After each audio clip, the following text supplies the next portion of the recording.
ಇಷ್ಟೆಲ್ಲ ಹೆಸರಿದ್ದಂಥ ಕೋಟಿ ಚೆನ್ನಯ್ಯರ ಜನ್ಮಸ್ಥಾನ ಮತ್ತು ಅವರ ಮೂಲ ಸ್ಥಾನ ಎರಡು ಕೂಡ ಇವತ್ತಿಗೂ ಕತ್ತಲೆಯಲ್ಲಿ ಇರುವುದಕ್ಕೆ ಯಾರು ಕಾರಣ ಅನ್ನೋಂಥ ಪ್ರಶ್ನೆ.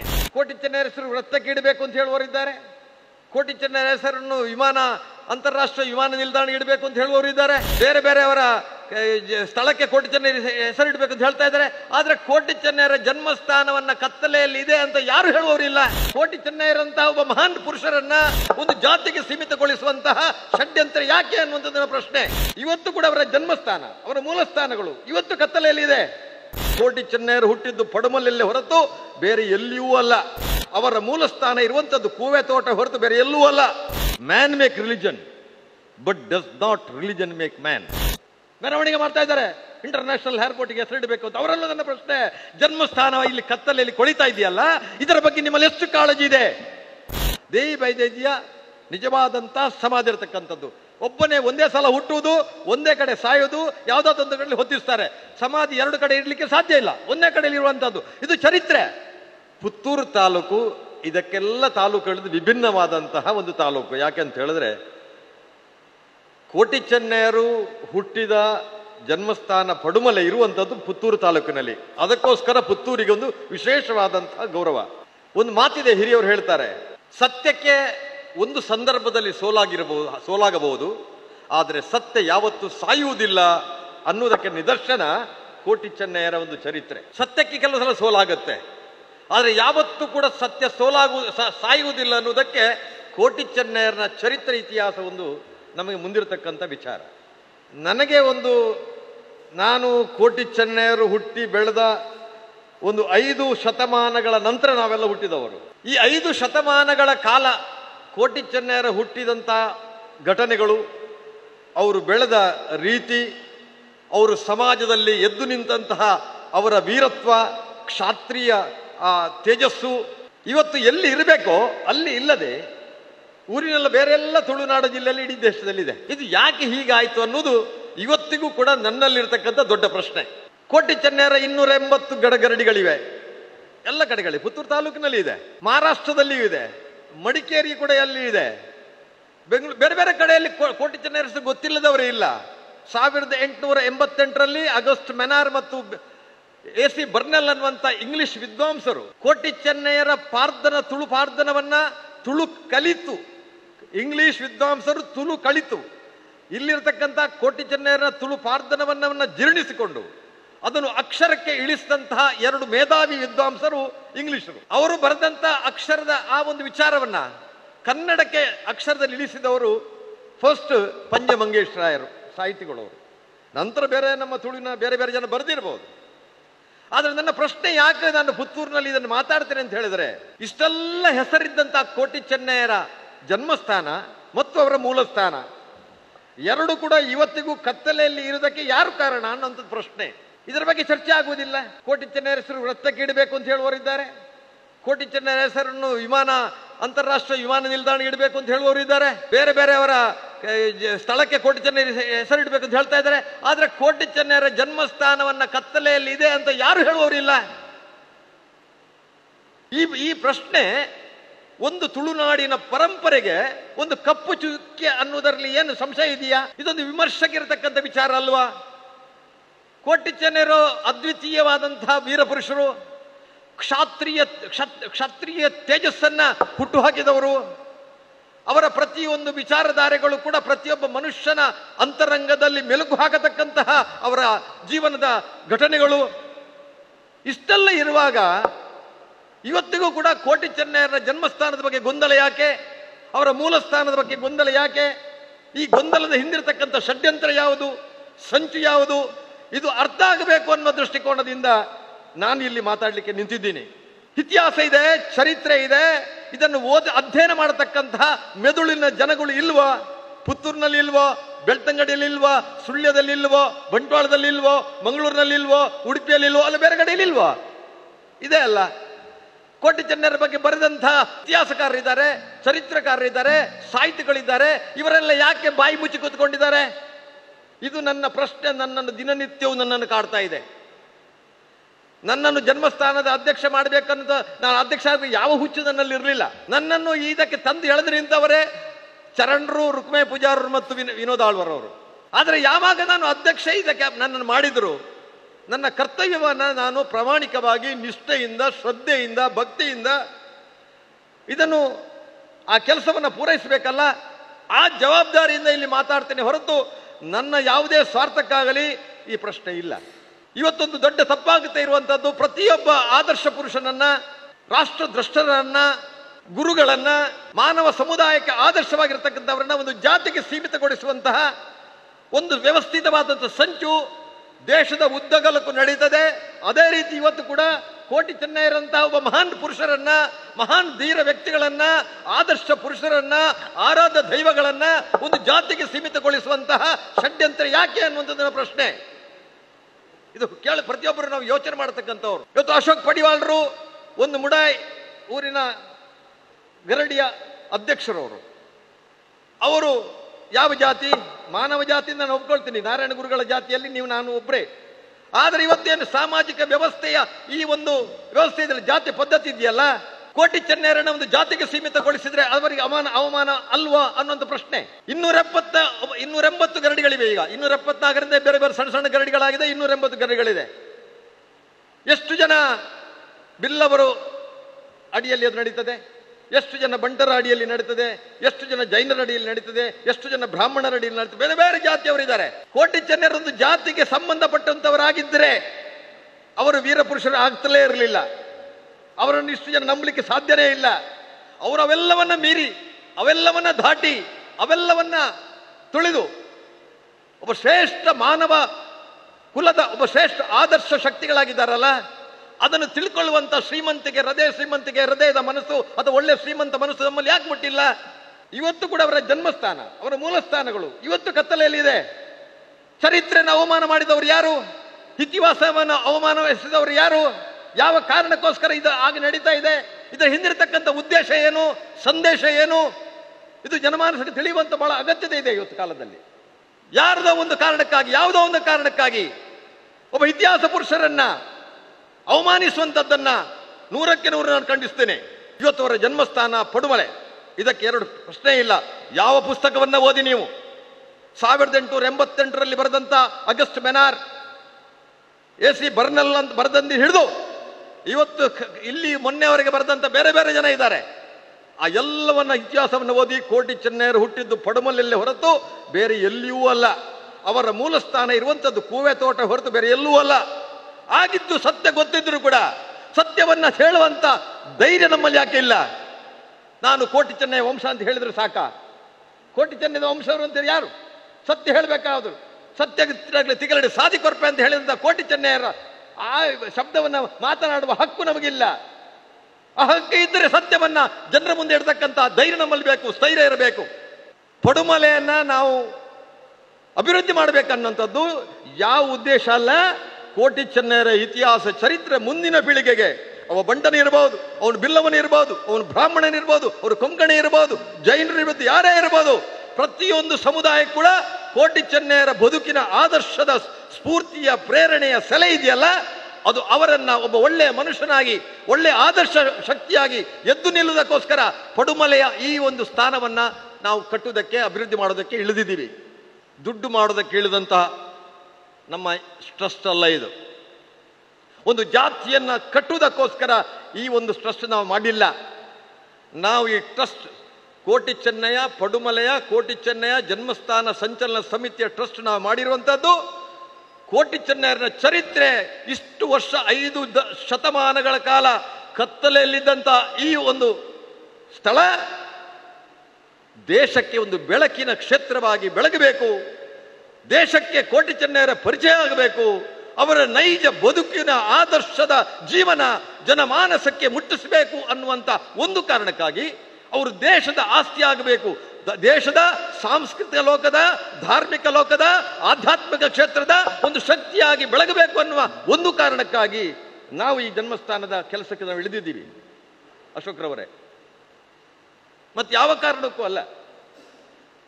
ಕಣ್ಣು ತೆರೆದು ನೋಡಿದವರಿಗೆ, ಕಿವಿ ಕೊಟ್ಟು ಕೇಳಿದವರಿಗೆ, ನಾಲಿಗೆಯಲ್ಲಿ ಮಾತನಾಡುವ ಶಕ್ತಿ ಇದ್ದವರಿಗೆ ಕೋಟಿ ಚೆನ್ನೈರ ಪ್ರತಿಯೊಂದು ಇತಿಹಾಸ ಚರಿತ್ರೆಯ ಐತಿಹ್ಯಗಳು ಅಲ್ಲಿ ಇವತ್ತಿಗೂ ಕಣ್ಣಿಗೆ ಕಾಣುತ್ತವೆ, ಕಿವಿಗೆ ಕೇಳುತ್ತದೆ. ಮಾತನಾಡುವ ನಾಲಿಗೆಗೆ ಮಾತಾಡಲಿಕ್ಕೆ ವಸ್ತು ಪಡುಮಲೆಯಲ್ಲಿ ಇದೆ.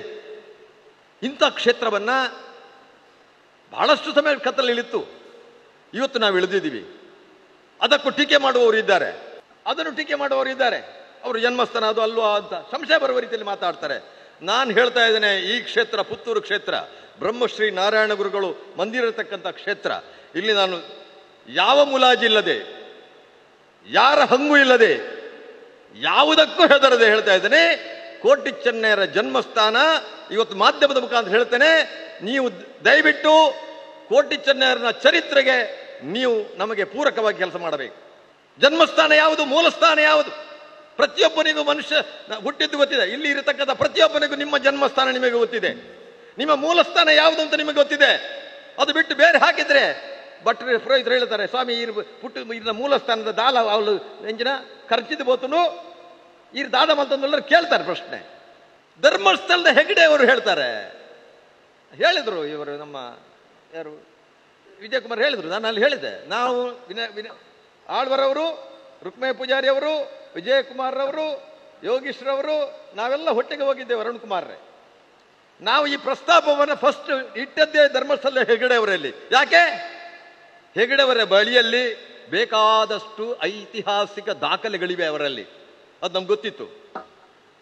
ಅವರು ಮಾತನಾಡ್ತಾ ಹೇಳಿದ್ರು, ನಿಮಗೆ ಕೋಟಿ ಚೆನ್ನೈರನ ಪಡುಮಲೆಯ ಚರಿತ್ರೆ ಬೇಕಾದರೆ ನನ್ನಲ್ಲಿದೆ, ಯಾವುದೇ ಸಂದರ್ಭದಲ್ಲಿ ಬೇಕು ಅಂತಾದ್ರೆ ಬಂಟ್ವಾಳ್ ನಿಮಗೆ ಆ ದಾಖಲೆಯನ್ನು ನಾನು ಕೊಡ್ತೇನೆ ಅಂತ ಹೇಳಿದ್ರು. ಅವ್ರು ಹೇಳಿದ್ರು, ಇವತ್ತು ಈ ದೇಶ ನಮ್ಮ ದಕ್ಷಿಣ ಭಾರತದಲ್ಲಿ ಪಡುಮಲೆ ಒಂದು ಕ್ಷೇತ್ರ ದೊಡ್ಡದಲ್ಲ, ತಿರುಮಲೆ ಎಷ್ಟು ಪವಿತ್ರವಾದಂಥ ಸ್ಥಳವೋ, ಹೇಗೆ ದಕ್ಷಿಣದ ಕೇರಳದಲ್ಲಿರ್ತಕ್ಕಂಥ ಶಬರಿಮಲೆ ಎಷ್ಟು ಪವಿತ್ರವೋ ಅಷ್ಟೇ ಪವಿತ್ರ ಕರ್ನಾಟಕದ ಪಡುಮಲೆ ಕೂಡ ಅಷ್ಟೇ ಪವಿತ್ರ. ಎರಡು ಕ್ಷೇತ್ರಗಳು ಇವತ್ತು ಜಗತ್ತಿನ ಆಕರ್ಷಣೀಯವಾದಂಥ ಕೇಂದ್ರಗಳಾಗಿದೆ. ಮುಂದಿನ ದಿನದಲ್ಲಿ ನೀವು ಈ ಕ್ಷೇತ್ರವನ್ನ ಅಭಿವೃದ್ಧಿಗೊಳಿಸಿದರೆ ಮುಂದಿನ ದಿನ ಹೇಗೆ ತಿರುಮಲೆ ಬೆಳಕಿನಿಂದ ಹೊಳಿತದೋ, ಶಬರಿಮಲೆ ಬೆಳಕಿನಿಂದ ಹೊಳಿತದೋ, ಅದೇ ರೀತಿ ಪಡುಮಲೆ ಕೂಡ ಬೆಳಕಿನಿಂದ ಹೊಳಿತದೆ ಅನ್ನುವಂಥ ಒಂದು ಧೈರ್ಯವನ್ನ, ಸತ್ಯವನ್ನ ನಮ್ಮ ಮುಂದೆ ಇಟ್ಟಿದ್ರು ಧರ್ಮಸ್ಥಳದ ವೀರೇಂದ್ರ ಹೆಗ್ಡೆಯವರು. ನಾನು ಹೇಳಿದೆ, ನಾವೊಂದು ರಾಜಕೀಯ ಕ್ಷೇತ್ರದಲ್ಲಿ ದುಡಿಯುವವರು. ಜನ ಇನ್ನೇನಾದ್ರೂ ರಾಜಕೀಯಕ್ಕೋಸ್ಕರ ಮಾಡ್ತಾನಂತ ಹೇಳ್ಬೋದು. ನಾನು ಪ್ರಮಾಣ ಮಾಡಿ ಹೇಳ್ತಾ ಇದ್ದೇನೆ, ಇದಕ್ಕೂ ರಾಜಕೀಯಕ್ಕೆ ಯಾವ ಸಂಬಂಧನೂ ಇಲ್ಲ. ಇದು ರಾಜಕೀಯಕ್ಕೋಸ್ಕರ ಕೋಟಿ ಚೆನ್ನೈರನ್ನು ಬಳಸ್ತಕ್ಕಂಥ ಮೂರ್ಖ ನಾನಲ್ಲ. ಕೋಟಿ ಚೆನ್ನೈರ ಹೆಸರಿನಲ್ಲಿ ದುಡ್ಡು ಮಾಡುವಂತ ಹುಚ್ಚು ಕೂಡ ನಮಗಿಲ್ಲ. ಕೋಟಿ ಚೆನ್ನೈರ ಹೆಸರು ಬಳಸಿಕೊಂಡು ನಾನೊಂದು ದೊಡ್ಡ ಜನ ಆಗಬೇಕನ್ನುವಂಥ ಇದು ಕೂಡ ನನ್ನಲ್ಲಿ, ದೌರ್ಬಲ್ಯ ಕೂಡ ನನ್ನಲ್ಲಿಲ್ಲ.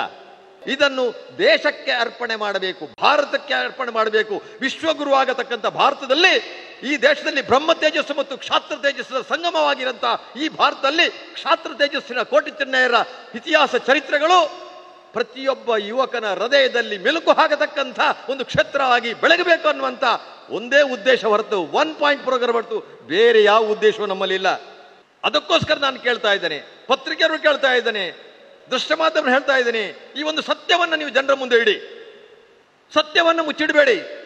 ನಾನಾಗ್ಲೇ ಹೇಳಿದ್ದೇನೆ, ಸತ್ಯ ಒಂದು ದಿನ ಸೋಲಾಗಬಹುದು, 2 ದಿನಕ್ಕೆ ಸೋಲಾಗಬಹುದು, 3 ದಿನಕ್ಕೆ ಸೋಲಾಗಬಹುದು, ಆದರೆ 4ನೇ ದಿನ ಅದು ಮತ್ತೆ ಎದ್ದು ನಿಲ್ಲುತ್ತದೆ ಫೀನಿಕ್ಸ್ ಪಕ್ಷಿಯಂತೆ. ಅದಕ್ಕೆ ನಾನು ಹೇಳುದು, ಸತ್ಯ ಯಾವತ್ತೂ ಸೋಲಾಗಬಹುದು, ಸತ್ಯ ಯಾವತ್ತೂ ಸಾಯುವುದಿಲ್ಲ. ಹೌದು, ಇವತ್ತು ಮತ್ತೆ ಕೋಟಿ ಚೆನ್ನೈಯ ಜನ್ಮಸ್ಥಾನ 5 ಶತಮಾನಗಳ ನಂತರ ಇವತ್ತು ಜನರ ಆಶೋತ್ತರ ಇರಬಹುದು, ಭಕ್ತರ ಭಕ್ತಿಯ ಪರಾಕಾಷ್ಠ ಇರಬಹುದು. ಅದರಿಂದಾಗಿ ಮತ್ತೆ ಇದು ಬೆಳಕಿಗೆ ಬರೋದಕ್ಕೆ ತುದಿ ಕಾಲಲ್ಲಿ ಹುಟ್ಟಿದೆ. ಅದಕ್ಕೋಸ್ಕರ ನಮ್ಮ ವಿನೋದ ಆಳ್ವರವರು ಆ ಕ್ಷೇತ್ರ, ನಿಮಗೆಲ್ಲ ಪುತ್ತೂರಿನವರು, ನಾನು ನಿಮ್ಗೆ ಹೇಳಬೇಕಾಗಿಲ್ಲ, ಆ ಕ್ಷೇತ್ರ ಜನ್ಮಸ್ಥಾನ ಯಾರ ಕೈಯಲ್ಲಿತ್ತು? ಕೋಟಿ ಚೆನ್ನೈರ ಜನ್ಮಸ್ಥಾನ ಯಾರಲ್ಲಿತ್ತು? ಯಾವ ಜನಾಂಗದವಲ್ಲಿ ಇತ್ತು? ಹಿಂದೂಗಳ ಕೈಯಲ್ಲಿ ಇರಲಿಲ್ಲ, ಅದು ಮುಸಲ್ಮಾನರ ಕೈಯಲ್ಲಿತ್ತು. ಮುಸಲ್ಮಾನರ ಕೈಯಲ್ಲಿದ್ದಂಥ ಸ್ಥಳ ಕೋಟಿ ಚೆನ್ನೈರ ಜನ್ಮಸ್ಥಾನ ಒಂದು ಮುಸಲ್ಮಾನರಿಗೆ ಡಿಕ್ಲರೇಷನ್ ನಲ್ಲಿ ಹೋಗಿತ್ತು. ಅದನ್ನು ಅದು ಅಂತ ಒಂದು ಚರಿತ್ರೆಯ ಸ್ಥಳ. ಅದು ಇನ್ಯಾರ್ದೋ ಮತೀಯರ ಕೈಗೆ ಇರಬಾರ್ದು. ಅದಕ್ಕೊಂದು ಹಿಂದೂ ಸಂಸ್ಕೃತಿ, ಹಿಂದೂ ಪರಂಪರೆಯ ಕ್ಷೇತ್ರವಾಗಿ ಉಳಿಬೇಕು. ಕೋಟಿ ಚೆನ್ನೈರ ಕ್ಷಾತ್ರ ತೇಜಸ್ಸಿನ ಈ ಪುಣ್ಯಭೂಮಿ, ಜನ್ಮಭೂಮಿ ಮತ್ತೆ ಎದ್ದು ನಿಲ್ಲಬೇಕು ಅನ್ನೋ ಒಂದು ಕಾರಣಕ್ಕೆ ಅಲ್ಲಿ ಸಂಘರ್ಷ ಆದರೂ ಕೂಡ ಮಾತಿನ ಚಕಮುಕಿ ಆದರೂ ಕೂಡ, ಕೇಸ್ ಆದರೂ ಕೂಡ ಅದನ್ನು ಸಮಾಜಕ್ಕೋಸ್ಕರ, ಹಿಂದೂ ಸಮಾಜಕ್ಕೋಸ್ಕರ ತಂದು ನಿಲ್ಲಿಸಿದವರು ವಿನೋದ್ ಆಳ್ವರವರು. ಅದಕ್ಕೋಸ್ಕರ ಅವರು ನನ್ನ ಹೃದಯವಂತಿಕೆ ಅವರಿಗೆ ಧನ್ಯವಾದವನ್ನು ಅರ್ಪಿಸ್ತಾ ಇದ್ದೀನಿ. ಯಾರಾಗಲಿಸಬಾರದು ಜನ್ಮಸ್ಥಾನ ಅದು ಅಲ್ಲ, ಅವರು ಕ್ರಯಕ್ಕೆ ಪಡ್ಕೊಂಡದ್ದು ಅದನ್ನು. ಅದೆಷ್ಟೋ ದಾಳಿಗಳಾಗಿದೆ. ಮೊಘಲರು, ಡಚ್ಚರು, ಹೂಣರು, ಗ್ರೂಕರು, ಸಿಖ್ಖರು, ಬ್ರಿಟಿಷರು ಕಾಲದಲ್ಲಿ ಎಷ್ಟೋ ನಮ್ಮ ಪುಣ್ಯಕ್ಷೇತ್ರಗಳಲ್ಲಿ ಹಾಳಾಗಿ ಹೋಗಿದೆ. ಅದು ಅವರಿಗೆ ನೆನಪಿತ್ತು. ಅವರೊಬ್ಬ ಸಿನಿಮಾ ನಟ, ಚರಿತ್ರೆ ಇತಿಹಾಸದ ಪರಿಚಯ ಇತ್ತು. ಅದಕ್ಕೋಸ್ಕರ ನನ್ನ ಹುಟ್ಟೂರು, ನಾನು ಹುಟ್ಟಿದಂಥ ಊರಿನಲ್ಲಿ ನನ್ನ ಸ್ಥಳ ಹತ್ತಿರ ಇರತಕ್ಕಂಥ ಈ ಕೋಟಿ ಜನರ ಜನ್ಮಸ್ಥಾನ ಅನ್ಯರ ಪಾಲಾಗಬಾರದು, ಅದು ಭಾರತೀಯರ ಪಾಲಾಗಬೇಕು, ಅದು ಹಿಂದೂ ಸಂಸ್ಕೃತಿ ಪರಂಪರೆಯ ಜೊತೆಗೆ ಹೋಗಬೇಕು ಅನ್ನೋ ಒಂದು ಕಾರಣಕ್ಕೆ ಅವರು ಆ ಜಾಗವನ್ನು ಕ್ರಯಕ್ಕೆ ಪಡೆದುಕೊಂಡು ಇವತ್ತು ಆ ಸ್ಥಳವನ್ನ ನಮ್ಮ ಕೋಟಿ ಚೆನ್ನಯ್ಯ ಜನ್ಮಸ್ಥಾನ ಸಂಚಲನ ಸಮಿತಿಗೆ ಬಿಟ್ಟುಕೊಡ್ತೇನೆ ಅನ್ನುವಂಥ ಒಬ್ಬ ಹೃದಯವಂತಿಕೆಯನ್ನು ತೋರಿಸಿದಾರಲ್ಲ, ಅದಕ್ಕೆ ಹ್ಯಾಂಡ್ಸ್ ಅಪ್ ಹೇಳ್ಬೇಕಾ ಬೇಡ? ನಾವು ಹರಕೆ ಹಾಕಿ ಬನ್ನಿ ಅಂತ ನಾವು ಹೇಳೋಲ್ಲ, ದುಡ್ಡು ಹಾಕಿ ಅಂತ ನಾವು ಹೇಳೋಲ್ಲ, ಆದ್ರೆ ಆ ಕ್ಷೇತ್ರ ಬೆಳಗಬೇಕಲ್ಲ. ನಿಮ್ಮೆಲ್ಲರ ಸಹಕಾರ ಇದಕ್ಕೆ ಅಗತ್ಯ ಇದೆ. ಖಾಲಿ ಪುತ್ತೂರು ತಾಲೂಕಿನ ಸಹಕಾರ ಮಾತ್ರ ಅಲ್ಲ, ಬಂಟ್ವಾಳದವ್ರದ್ದು ಬೇಕು, ಮಂಗಳೂರಿನವ್ರದ್ದು ಬೇಕು, ದಕ್ಷಿಣ ಕನ್ನಡ ಉಡುಪಿ ಜಿಲ್ಲೆಯವ್ರದ್ದು ಬೇಕು, ಎಲ್ಲವರ ಸಹಕಾರ ಇದಕ್ಕೆ ಬೇಕು. ಯಾಕೆ ಬೇಕು?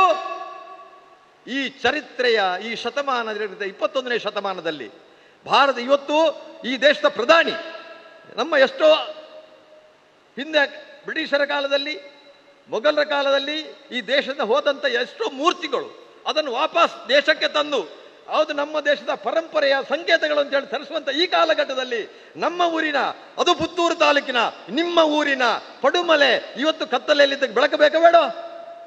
ನಾನು ಹೇಳ್ತೇನೆ, ಕೋಟಿ ಚೆನ್ನಯ್ಯವರು ಬಿಲ್ ಅವರು ಆಗಿರಬಹುದು, ಆದರೆ ಇವರೆಲ್ಲ ದಾಟಿ ಹೋಗ್ತಾ ಇದ್ದಾರೆ. ಅಂದ್ರೆ ಮಾತಾಡ್ಲಿಕ್ಕೆ ಬಹಳ ಕಷ್ಟ, ಯಾರು ಟೀಕೆ ಮಾಡೋಲ್ಲ. ನಾನು ಇತ್ತೀಚೆಗೆ ಹೇಳಿದ್ದೆ, ಮಂಗಳೂರಿನ ಜಪ್ಪಿನಮಗರ್ನಲ್ಲಿ ನಾರಾಯಣ ಗುರುಗಳು ಹುಟ್ಟುವಾಗ ಬಿಲ್ಲವರಾಗಿರಬಹುದು, ಹುಟ್ಟುವಾಗ ಬಿಲ್ಲವರಾಗಿ ಹುಟ್ಟಿರಬಹುದು, ಅವರು ಜಾತಿ ಬಂದು ಆದ್ರೆ ಇವತ್ತು ಅವರು ಬಿಲ್ಲವರಾಗುತ್ತಿದ್ರೆ ಅವರು ನಾರಾಯಣ ಗುರುಗಳು ವಿಶ್ವಗುರು ಆಗುತ್ತಿದ್ರ? ಹೇಳಿ. ನಾರಾಯಣ ಗುರುಗಳು ಬಿಲ್ಲವ ಜಾತಿ ಆಗುತ್ತಿದ್ರೆ ಅವರು ಇವತ್ತು ಅಲ್ಲಿ ಕೇರಳದ ಯಾವುದೊಂದು ಮೂಲೆಯಲ್ಲಿ ಬಿದ್ದಿರ್ಕೊಂಡು ಇರಬೇಕಿತ್ತು.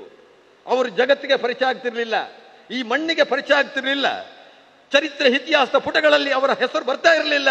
ಅವರು ಯಾವಾಗ ಜಾತಿ ಧರ್ಮ ಭಾಷೆ ಗಡಿ ಮೀರಿದ್ರು, ಎಲ್ಲ ಮಾನವ ಕುಲ ಒಂದೊಂದು ಹೇಳಿದ್ರು, ಒಂದೇ ಜಾತಿ ಒಂದೇ ಮತ ಒಂದೇ ದೇವರು ಅನ್ನುವಂಥ ಅದ್ಭುತ ಅದ್ವೈತ ಸಿದ್ಧಾಂತವನ್ನ ಜಗತ್ತಿಗೆ ಪರಿಚಯಿಸಿದರು. ಅಂದು ಅವರು ವಿಶ್ವಗುರು ಆದರು. ಅದನ್ನು ತಿಳ್ಕೊಳ್ಳುವಂತ ಶಕ್ತಿ ನಮ್ಮಲ್ಲಿಲ್ಲ.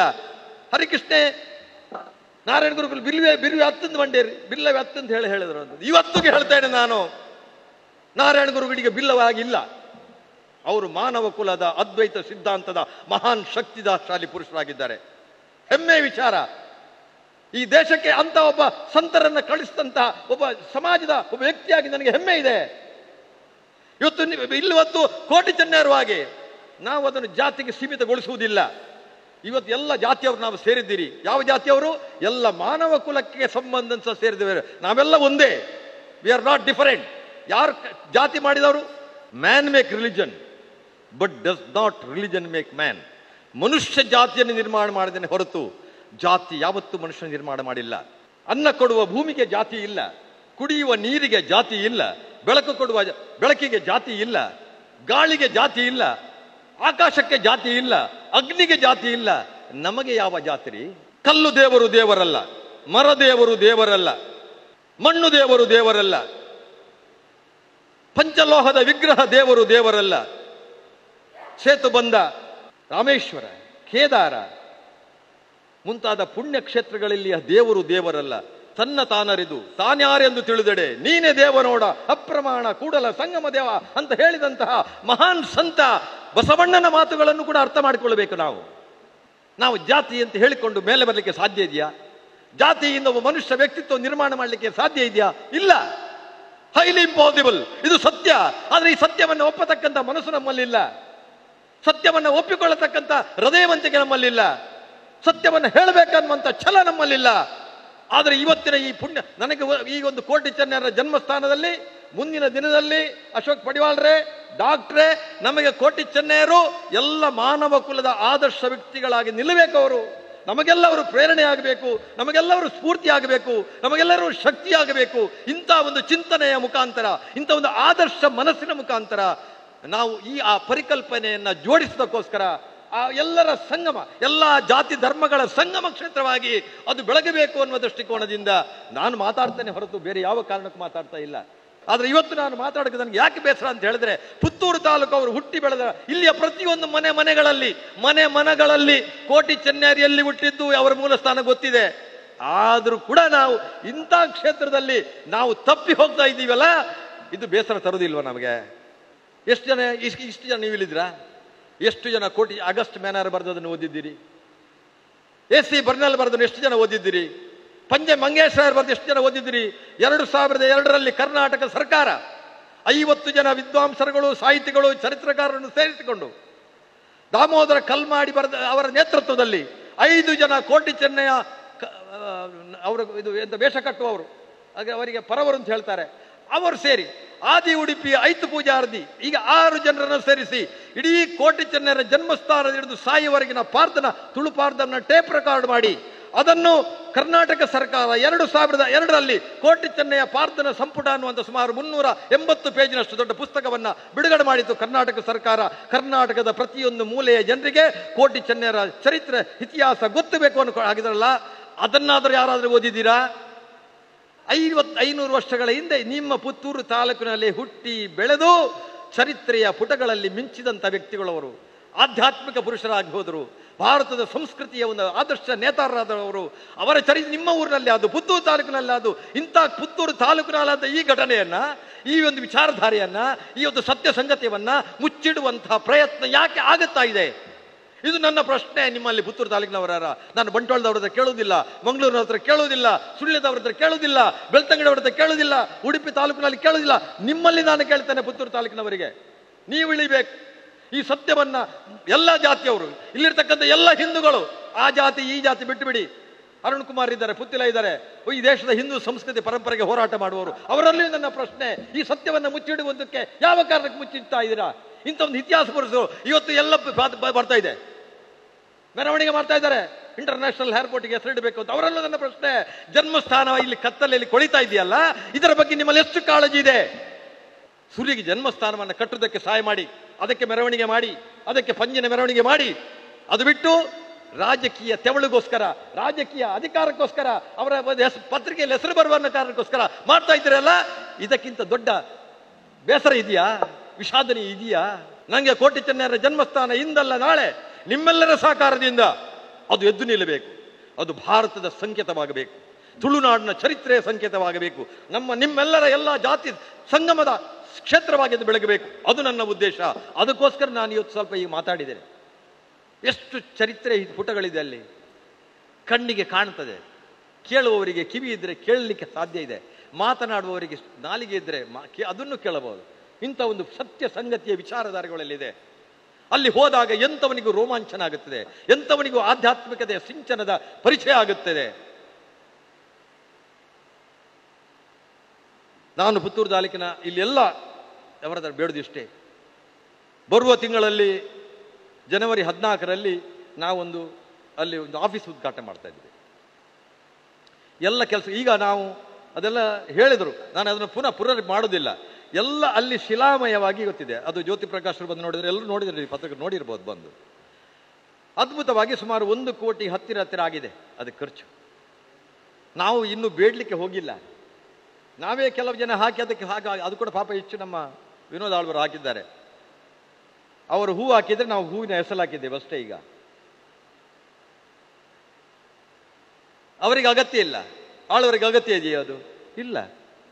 ಯಾರ ಕೇಳಿ ನಿಕ್ಕದೆ ಯಾವ ಪೂಜಾ ನಗಲತ್ತ ಇದೆ ಅಂತ ಹೇಳಿದವರು ಇದ್ದಾರೆ, ಅವರಿಗೆ ಕೇಳಿ ಅವ್ರ ಹತ್ರ. ನನ್ನ ಪಂಚೇರು ಸ್ವಾಮಿ ಪಂಚೇರು ಇದ್ದ